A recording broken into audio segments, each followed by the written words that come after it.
No doubt मुसलमानों में जज्बा ज़्यादा होता है क्योंकि उनको अल्लाह ताला के अलावा किसी का खौफ ही नहीं होता। मुझे याद है कि मेरे गांव में फौजी फिर रहे थे तो लोग दूर से खड़े होकर सलूट भी मारते थे, सलाम भी करते थे और ये होता था जी हमारा फौजी जा रहा है। वो मुसलमानों की सिर्फ बात कर रहा हूँ कि अगर मुसलमानों के जज्बे की बात करें, यहाँ पे अगर 25 करोड़ मुसलमान हैं, वहाँ पे 30-35 करोड़ हैं, तो जज्बा किसके पास ज़्यादा हुआ?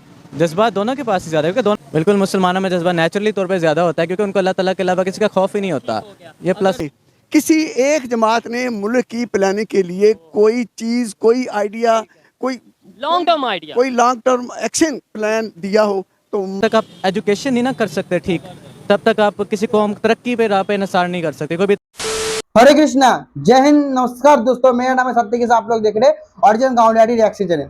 दोस्तों आज का वीडियो टॉपिक ये है कि पाकिस्तानी मुस्लिम और इंडियन मुस्लिम दोनों के बीच जज्बा किसका ज्यादा है, पाकिस्तानी का, इंडियन का।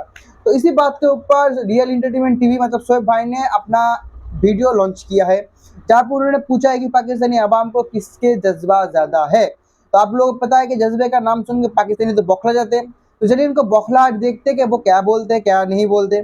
तो वीडियो हम स्टार्ट करते हैं। मैं अपना ओपिनियन वीडियो के बीच में आखिर में दूंगा, इससे फुल वीडियो जरूर देखिए अंत तक। चलिए वीडियो स्टार्ट करते उससे पहले चैनल में नया सब्सक्राइब कीजिए क्योंकि 1000 सब्सक्राइबर के बहुत करीब आ चुके हैं, एकदम इतू सा करीब आ चुके हैं, 1000 इतू सा। इसलिए भाइयों जल्दी से करवा दीजिए ताकि अच्छा कंटेंट में और भी वीडियो अच्छे तरीके लाता रहूं। तो चलिए वीडियो स्टार्ट करते, देरी ना करते, 3 2 1 स्टार्ट। कि अगर जज्बे की बात करते हैं, बार बार कहा जाता है इस मुसलमानों के पास बहुत जज्बा है, नो डाउट होगा, लेकिन पाकिस्तानी मुसलमानों के पास ज़्यादा जज्बा है या दुनिया के दूसरे मुसलमानों के पास ज़्यादा जज्बा है या फिर इंडिया वालों के पास ज़्यादा जज्बा है, इंडिया के मुसलमानों के पास?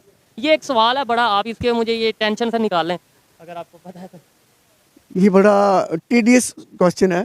जज्बा जो है ना, इसकी तारीफें मुख्तलिफ हैं। जज्बा किसी एक चीज़ का नाम नहीं है। जिधर जिसकी इंक्लिनेशन है, रुझान है, उसका जज्बा उधर ही उसकी वो जो है ना परवान चढ़ेगा। अगर क्या बात है सर, क्या बात है सर, क्या बात, ये बात है। कोई क्रिमिनल है तो हमेशा उसके जज्बात के लिए क्रिमिनल दुनिया ही जो है ना वो बेहतर है, सूट करती है। अगर कोई मजहबी रुझान वाला है तो वो मजहबी रुझान में आगे जाएगा, अगर कोई शराफत में है तो वो शराफत में अपनाएगा।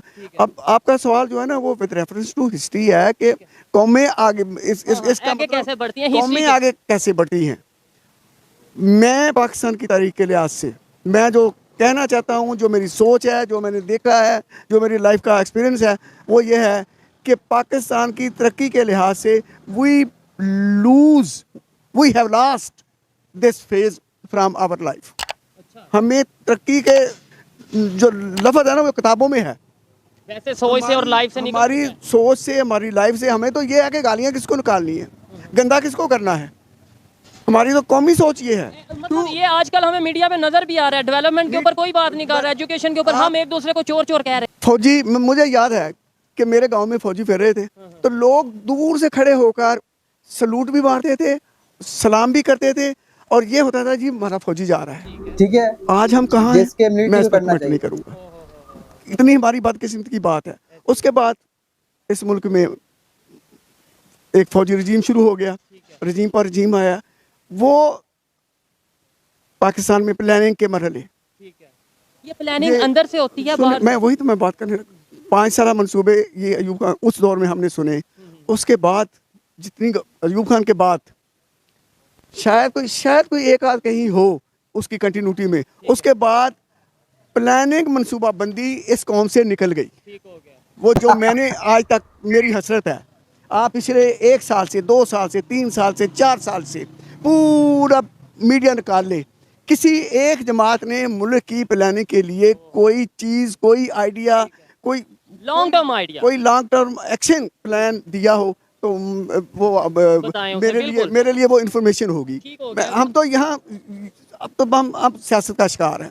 जिसको कुछ नहीं आता वो भी सियासतदान है, जिसको कुछ नहीं आता वो भी साइंटिस्ट है।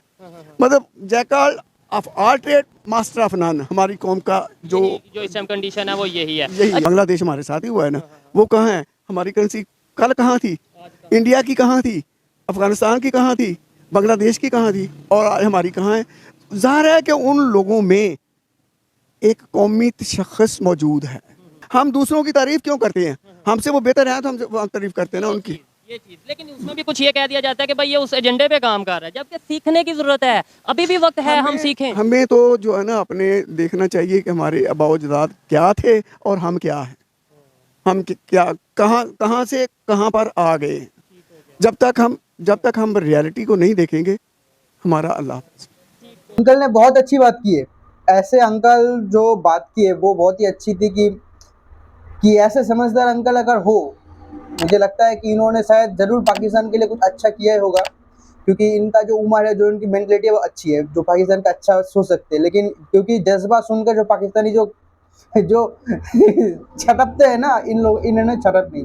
खिला के देख। मैं कैंसर पे रिसर्च कर रहा हूँ। कैंसर पे रिसर्च कर रहे हैं, ज़बरदस्त, बड़ी अच्छी बात है। अच्छा, जिस टॉपिक पे वीडियो हम रिकॉर्ड कर रहे हैं वो टॉपिक आपको बाद में बताऊंगा, पहले सिंपल से 2-3 क्वेश्चन है, उनका आंसर दीजिए कि आज के दौर में कोई भी कौम, कोई भी कंट्री जज्बे की बेस पे सिर्फ सुपर पावर बन सकती है या क्यों नहीं बनी या बन सकती है? इसका आंसर ना डिपेंड करता है आप किस सिनेरियो पे बात कर रहे हैं। अगर जज्बे की बात करते हैं, जज्बा किसी भी कामयाबी के लिए बहुत ज़रूरी होता है। जब आपके पास जज्बा नहीं होता तो आपका कोई एम नहीं होता, तो you are just like boat on a dry land. No doubt जज्बा बहुत ज़रूरी है। कोई भी काम है, सुपर पावर बने या आप अपना कोई भी, आपने स्कूल जाना है, कॉलेज जाना है, यूनिवर्सिटी जाना है, टॉप करना है, जज्बा बहुत ज़रूरी है। लेकिन सिर्फ जज्बे की बेस पे, सिर्फ जज्बे के बेस पे आप इन्हिसार नहीं कर सकते, क्योंकि आपके जज्बे के साथ एफर्ट भी करनी पड़ती है, स्ट्रगल भी करनी पड़ती है। और अगर कंट्रीज़ की बात करें तो कंट्रीज़ को टेक्नोलॉजी भी चाहिए होती है। अभी रिसेंटली DGISPR की तरफ से स्टेटमेंट आई है कि पाकिस्तान के हर एक जवान में जज्बा है, हर एक जवान में जो उनसा है वो जज्बा ईमानी मौजूद है, तो इसलिए हम इंडिया को मतलब उनकी टेरिटरी में घुस के मारेंगे अगर कभी मौका मिला। और दूसरे नंबर पे साथ ही साथ उन्होंने ये भी क्लियर किया है कि नो डाउट उनके पास डिफेंस बजट ज़्यादा है, नो डाउट उनके पास टेक्नोलॉजी बेहतर है। क्या कहना चाहेंगे कि जज्बा अगर लेट्स सपोज हमारे पास है भी है, उनके पास टेक्नोलॉजी डिफेंस है, तो क्या ये स्टेटमेंट या इस तरह मुकाबला हो सकता है? जी, किसी भी कौम का जो पावर होती है ना, असल वो उसकी एजुकेशन होती है। जब तक आप एजुकेशन नहीं ना कर सकते ठीक, तब तक आप किसी कौम तरक्की पे राह पे इन्हिसार नहीं कर सकते, कोई भी तरक्की की राह पे गामज़न नहीं हो सकती।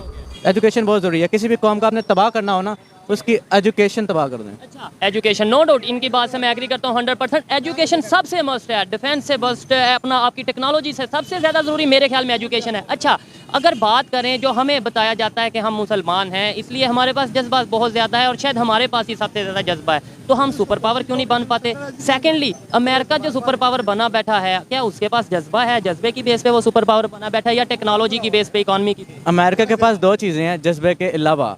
इन एडिशन टू जज्बा उनके पास एजुकेशन बहुत इंपॉर्टेंट है, उनके पास एजुकेशन मिनिस्ट्री बहुत स्ट्रॉन्ग है, जो कि हमारे पास नहीं है, जिसकी वजह से वो बहुत ऊपर जा रहा है और हम नीचे जा रहे हैं। ठीक हो गया, नहीं मुसलमान नहीं, वो तो वहाँ पे तो मुसलमान नहीं है हुकूमत में, गवर्नमेंट में, तो जज्बा कहाँ से आ गया उनके पास? देखिए, जज्बे के लिए आप किसी भी रिलीजन को नहीं डिस्क्राइब कर सकते। नो डाउट मुसलमानों में जज्बा ज़्यादा होता है, क्योंकि उनको अल्लाह ताला के अलावा किसी का खौफ ही नहीं होता। नो डाउट के जज्बे के लिए आप किसी भी रिलीजन को डिस्क्राइब नहीं कर सकते, लेकिन हमें ये बताया जाता है कि नहीं कि हम मुसलमान हैं तो इसलिए जज्बा ज़्यादा है। बिल्कुल, मुसलमानों में जज्बा नेचुरली तौर पे ज़्यादा होता है, क्योंकि उनको अल्लाह ताला के अलावा किसी का खौफ ही नहीं होता।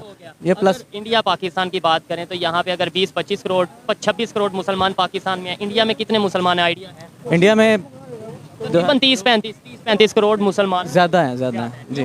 फिर जज्बा किसके पास ज़्यादा हो?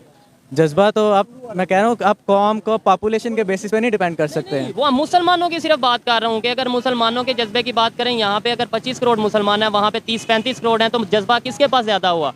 जज्बा दोनों के पास ही ज़्यादा है, क्योंकि दोनों पे मुसलमान है, मुसलमान भाई भाई हैं। हारेगा मैं ये नहीं नहीं। कहूँगा इंडिया के पास ज़्यादा है क्योंकि उन पर मुसलमान ज़्यादा हैं, तो ये हारेगा कहना गलत नहीं, होगा, हारेगा कतई नहीं। गलत होगा। मैं आपको सिर्फ समझाने के लिए, मैं देखने वालों को जीतेगा ही। समझाने के लिए बात कर रहा हूँ कि भाई हमें टेक्नोलॉजी के ऊपर वर्क करने की बात है, हमें एजुकेशन के ऊपर वर्क करने की ज़रूरत है, बजाय इसके कि हम सिर्फ जज्बे की बेस पे, अगर जज्बा ही मैटर करता, नो डाउट जज्बा मैटर करता, लेकिन सिर्फ जज्बा मैटर करता तो 4 जंगें जो हुई हैं उसके अंदर हमारा जज्बा कहाँ नजर आया? 1948 जो जंग हुई थी किसी दरिया सतलुज पे, उस पे जज्बा नजर आया। 1971 में जज्बा नजर आया। नो डाउट हम हार गए थे 1971 में जज्बा नजर आया, हाँ, लेकिन इसलिए बांग्लादेश अलहदा हो गया। वो जज्बा बंगालियों का नजर आया ना, वो भी हमारे भाई हैं। अच्छा, और इसके अलावा जो 93,000 हमारे जो सोल्जर थे वो उन्हें सरेंडर करना पड़ा। वो तो बहुत बड़ी मिस्टेक थी ना कि आपने फ़ौरन ही उनको बैक बुला लिया कि आप वापस आएँ। आपने किसी सुपर पावर के कहने पे उनको वापस बुला लिया। अब आपकी ही बात के ऊपर आते हैं, जज्बा भी था, सब कुछ था, लेकिन हमारे पास कोई प्रॉपर पॉलिसी नहीं थी, स्ट्रेटजी नहीं थी, जिसकी वजह से हम हारे। ऐसा ही है, ऐसा ही है। तो यही बात मैं करना चाहता हूँ, यही बात मैं समझाना चाहता हूँ कि भाई जज्बा हर चीज़ में आप ले आते हैं, लेकिन पॉलिसीज़ भी बहुत ज़रूरी हैं, स्ट्रेटजी भी बहुत ज़रूरी है, टेक्नोलॉजी, हेल्थ, एजुकेशन भी बहुत ज़रूरी है। यही तो बात मैं कहना चाह रहा हूँ। 1971 में था जज्बा, लेकिन पॉलिसी नहीं थी, स्ट्रैटेजी नहीं थी, बुला लिया ना बुलाया जो भी है हार के। जी बिल्कुल ऐसे। यही बात है कि हमें जज्बे के साथ साथ काम करने की जरूरत है या नहीं। चलिए दोस्तों, वीडियो तक था, फुल वीडियो के लिए डिस्क्रिप्शन में जाकर आप चेक कर सकते हैं। जज्बा, पहले वाला अंकल बहुत अच्छे थे, जो एकदम सही बात के, जो पॉइंट टू पॉइंट बात के, मुझे अच्छे लगे बहुत पहले वाला अंकल। लेकिन दूसरे वाला जो बंदा था वो पुष्पा था यार, वो झुकेगा नहीं। वो इंडिया को बोल ही नहीं सकता कि जज्बा उस पर उधर ज्यादा है। वो घुमा फिरा कर, वो जब सीधी बात आया तो घुमा दिया। ये पाकिस्तान का ना सबसे बड़ा टैलेंट है कि जो सीधी बात आती है उसको घुमा देते हैं, जो उल्टी बात सीधी बात, इधर ज्यादा मुसलमान उधर कम मुसलमान, कहा ज्यादा है यहाँ पे नहीं, जज्बा दोनों तरफ है, आप कैलकुलेट नहीं कर सकते। लेकिन हम मुसलमान हैं, हमारे अंदर जज्बा बहुत ज्यादा है। यार इतना दोगलापंथी कहाँ से लाते हो आप? अगर हाँ, आप साइंटिस्ट हो, लगता है कि आप कोई आप बोले कि आप मेडिसिन में काम कर रहे थे, तो आप कैसे बोल सकते हैं कि जज्बा सब मुस्लिमों का ज्यादा हो गया? फिर आप टेक्नोलॉजी वाले, पढ़े लिखे हो, पढ़े लिखे आदमी के मुंह से ऐसी बात सुनना अच्छा नहीं लगता। और ऐसी बात, आप यूथ है, आप पढ़े लिखे यूथ, ऐसे बात बोलेंगे तो आपका जो नेक्स्ट जनरेशन है, इस जनरेशन तो खराब हो ही चुका है, क्योंकि आप लोगों का जो पढ़ाई है, पढ़ाई ने खराब कर दिया। आप जो अभी अपने खुद के मुंह से बोला कि जो किताबें है वही सबसे बड़ा कार्य करती है, सबसे बड़ा काम करती है किसी कौम को खत्म करने में। आपने आपके कौम को खत्म कर दिया उल्टा पल्टा पढ़ाकर, नफरत पढ़ाकर। और आप जो सोच रहे हैं वो सोच, अगर आपका नेक्स्ट जनरेशन में जाएगा तो वो जनरेशन में ऐसे ही होगा। तो इससे थोड़ा बाहर निकले, देखने बहुत मजा आया वीडियो, उम्मीद है आप लोग ही मजा आया होगा। मिलूंगा आपको अगले वीडियो, तब तक के लिए जय हिंद, जय भारत और वंदे मातरम।